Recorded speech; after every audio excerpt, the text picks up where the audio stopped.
नमस्कार।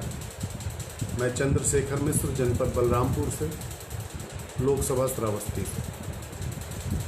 आज पुनः मैं आपसे रूबरू हो रहा हूँ। सर्वप्रथम भारत के शिल्पीकार, भारत के निर्माता पंडित जवाहरलाल नेहरू की पुण्यतिथि पर मैं उनको शत शत नमन कर रहा हूँ और दुखी हूँ चाचा नेहरू, क्योंकि आज माँ भारती की कुछ संतान इस प्रकार से हो गई हैं जैसे समाज में कुछ लोग अपने पिता के समक्ष ये प्रश्न रखते हैं कि आपने मेरे लिए क्या किया। कुछ ऐसे कपूत होते हैं जो माता पिता से कहते हैं कि आपने मेरे लिए क्या किया।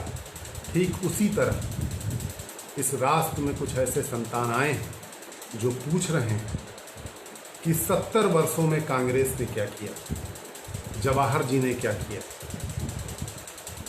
ये इतने उन्मादी हो गए हैं कि गरीब मजदूरों के मदद के लिए कांग्रेस पार्टी जो बस देती है उसे भी ये स्वीकार नहीं कर रहे। इनको आपके द्वारा बनाए गए संस्थान स्वीकार हैं, सड़कें और बांध स्वीकार हैं, अस्पताल स्वीकार हैं, उन संस्थानों में करने वाले कर्मचारी स्वीकार हैं, लेकिन बस नहीं स्वीकार है।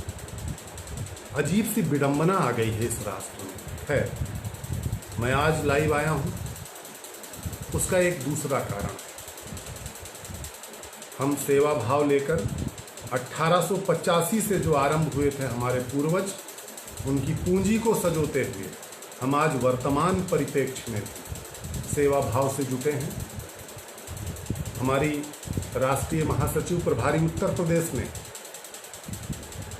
1000 बसें श्री योगी जी महाराज को दिया कि हमारे जो मजदूर, हमारे जो राष्ट्र के निर्माता हैं, हमारे ये अर्थव्यवस्था के जो पहिया हैं, वो पैदल चल रहे हैं, उनके पैर घायल हैं, वो इस गर्मी में, इस धूप में विवश हैं हजारों किलोमीटर चलने के लिए। और उन बसों को प्रवेश कराने के लिए मजदूरों के साथ हमारे प्रदेश अध्यक्ष अजय कुमार लल्लू जी अपने साथियों के साथ उत्तर प्रदेश बॉर्डर पर पहुंचे। योगी सरकार ने उन्हें गिरफ्तार कर लिया। हम आज इस लाइव के माध्यम से इस काले वस्त्र को अपने मस्तक पे धारण करके विरोध कर रहे हैं और सरकार से ये मांग कर रहे हैं कि हमारे अजय कुमार लल्लू जी को रिहा किया जाए। समझ में ही नहीं आता। लड़ाई बसों का था, लड़ाई फिटनेस का था, लड़ाई मजदूर के लिए था। आपने आगरा में गिरफ्तार किया, आगरा से लखनऊ आपने भेजा, आपके एडिशनल एसपी महोदय उनको गाड़ी में बिठा करके लाए, वहाँ से उनको जमानत मिल गया। लखनऊ पहुँचते आपके एडिशनल एसपी की उपस्थिति में उनकी गाड़ी में उन्होंने कौन सा ऐसा अपराध कर दिया कि आपने उन्हें पुनः जेल में डाल दिया? इसका उत्तर ना आपके पास है। और आज हमारा भटका हुआ नवयुवक न इस प्रश्न का उत्तर आपसे चाह रहा। आपने उन्हें बंद किया, 14 दिन की न्यायिक हिरासत में डाल दिया। और यही नहीं, हमारे कुछ अन्य साथियों पर आपने मुकदमे लगाए। श्री पंकज मलिक जी जो हमारे उत्तर प्रदेश कांग्रेस कमेटी के उपाध्यक्ष हैं, उन पर आपने मुकदमा किया। श्री प्रदीप माथुर जी जो हमारे विधानमंडल दल के नेता रह चुके हैं, उनके खिलाफ आपने धाराएं लिखी। श्री विवेक बंसल जी जो हमारे विधान परिषद के सदस्य रह चुके हैं। श्रीमती मंजरी राही पूर्व लोकसभा प्रत्याशी मिश्रिक और पूर्व मंत्री रामलाल राही जी की बहू के खिलाफ आपने मुकदमा लिखा। श्री उत्कर्ष अवस्थी जिलाध्यक्ष सीतापुर के खिलाफ आपने मुकदमा लिखा। श्री अंकुर वर्मा जिलाध्यक्ष बस्ती के खिलाफ आपने मुकदमा लिखा। श्री अनुज मिश्रा जिलाध्यक्ष जालौन के खिलाफ आपने मुकदमा लिखा। श्री शहाबुद्दीन नोएडा के नगर अध्यक्ष के खिलाफ आपने मुकदमा लिखा। श्री वीरेंद्र सिंह गुड्डू महासचिव उत्तर प्रदेश कांग्रेस कमेटी के खिलाफ आपने मुकदमा लिखा। ये इतने कांग्रेस के सिपाही क्यों आपके आंखों में खटक रहे हैं? सिर्फ इसलिए कि वो सेवा कर रहे हैं। आप नहीं कर पा रहे हो। आपने वादा किया था कि हवाई चप्पल वाला मजदूर हवाई जहाज में बैठेगा, और आज मजदूर का हवाई चप्पल सड़कों पे टूट रहा है।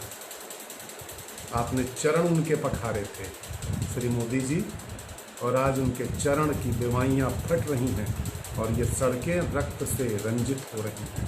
आप असफल हैं। आप अपनी असफलता को छुपाने के लिए, लोगों को दिग्भ्रमित करने के लिए, हमारे नेताओं को, हमारे सिपाहियों को कानून के गलत दायरे में लाकर अरेस्ट कर रहे हैं। आपसे अनुरोध है कि आप उन्हें मुक्त करें। आज जो साहिबे मसनद हैं कल नहीं होंगे, किराएदार हैं, जाति मकान थोड़ो है। योगी जी, हमेशा मुख्यमंत्री आप नहीं रहेंगे। और हम कांग्रेसी डरने वाले नहीं हैं। योगी जी, आपको बताऊं, आपने शायद नहीं पढ़ा होगा, आपके पूर्वजों की जनता पार्टी की सरकार जब आई थी तो हमारे इंदिरा गांधी पर, मुझे याद तो नहीं आ रहा है, मुर्गी मारने का या बकरी मारने का आरोप लगा था और एक आयोग बैठा था, उनको सफाई देने जाना पड़ा था। आप तो इस तरह मुर्गी और बकरी के मुकदमे लिखते हैं। वर्तमान में आजम खां पर भी आपने शायद मुर्गी उर्गी मारने का मुकदमा लिखा। मेरे देश के नौजवानों, इसे देखो, आज उनकी, कल आपकी बारी है।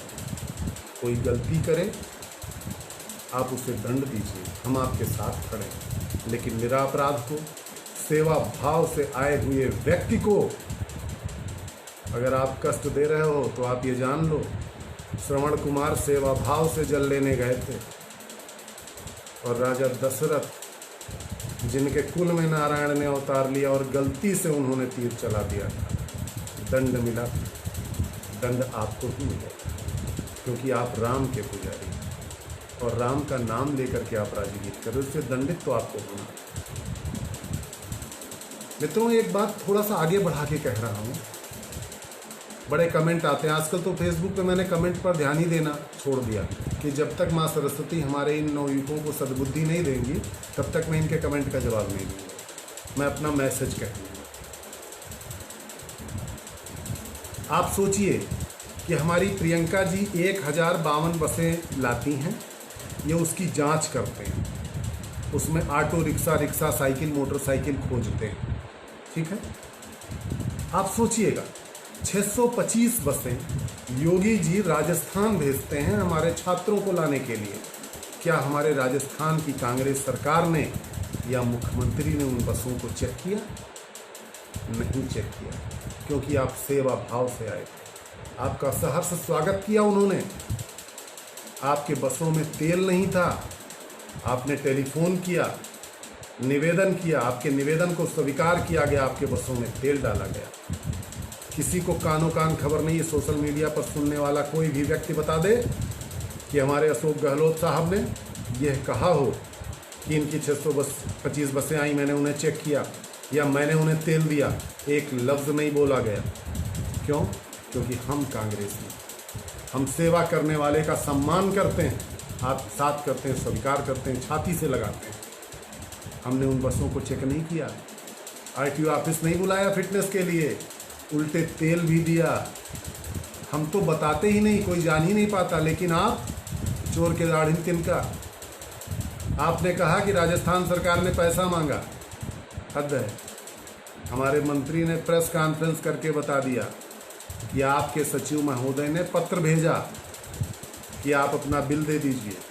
एक सरकारी कामकाज में जब इधर से पत्र गया तो उधर से पत्र का जवाब आया कि साहब 32 लाख या 36 लाख रुपया तेल का पैसा हुआ, 19 लाख अभी आपने दिया है, बाकी पैसा भी आपने नहीं दिया है। लेकिन हमारी राजस्थान सरकार ने नहीं मांगा। यह कांग्रेस की सरकार, इस तरह कांग्रेस चलाती है। कांग्रेस बच्चों की तरह हिंदुस्तान को पालती है।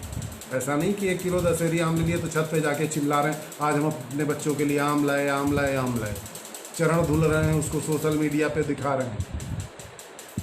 हम हिंदुस्तान हैं, हिंदुस्तान हमारा है, हम हिंदुस्तान की परवरिश करते हैं। मित्रों, मुखर होइए, अच्छे चीज़ों की तारीफ करिए और जहाँ गलतियाँ हो रही हैं उन पर बोलने का साहस कीजिए, अन्यथा कल आपकी बारी है। ये उद्दंड हो जाएंगे और इनकी उद्दंडता लोकतंत्र को समाप्त कर देगी। राजशाही आ जाएगा। इसलिए गलत चीज़ों का विरोध करना सीखिए, सिर्फ फेसबुक और व्हाट्सएप पर मत पढ़िए। बड़ा अच्छा लगता है, मैं राजीव जी को धन्यवाद देना चाहता हूँ कि आपने संचार क्रांति चलाई। आज हर हाथ में स्मार्टफोन है और उसी स्मार्टफोन से नौजवान पूछ रहा है कांग्रेस ने 70 साल में क्या किया। अरे भाई मेरे, ये मोबाइल हाथ में पकड़ा दिया। खैर, पुनः मैं बातों पर आ रहा हूँ। मेरे इंटर कॉलेज के जो प्रबंधक हैं, प्रधानाचार्य हैं, संविदा पे जो नौकरी कर रहे हैं, सरकारी नौकरी कर रहे हैं, वो मुखर नहीं हो सकते, लेकिन आपकी बारी है छात्रों, नौजवानों, किसानों, मजदूरों और इस देश के भविष्य खुल करके आइए और सरकार की गलत नीतियों का विरोध कीजिए। आदरणीय योगी जी, हम कांग्रेस के सिपाही आज उपवास रखे हैं, ये काला वस्त्र धारण करके आपसे अनुरोध कर रहे हैं कि आप हमारे प्रदेश अध्यक्ष को रिहा करें और अन्य जो नाम मैंने पढ़े हैं उनके खिलाफ जो आपने मामला दर्ज किए हैं उससे मुक्त करें, अन्यथा याचना नहीं अब रण होगा, संघर्ष महाभीषण होगा। और मेरे फेसबुक के भक्तों, आपसे भी एक अनुरोध है, अंतिम बात कहता हूँ कि कोई फिर फरेब खाए तो कसूर क्या चमन का, तुझे खार ने भी टोका किया गुल ने भी इशारा। समझ जाओ भाइयों। और योगी जी, रिहा करो मेरे प्रदेश अध्यक्ष को। धन्यवाद, नमस्कार।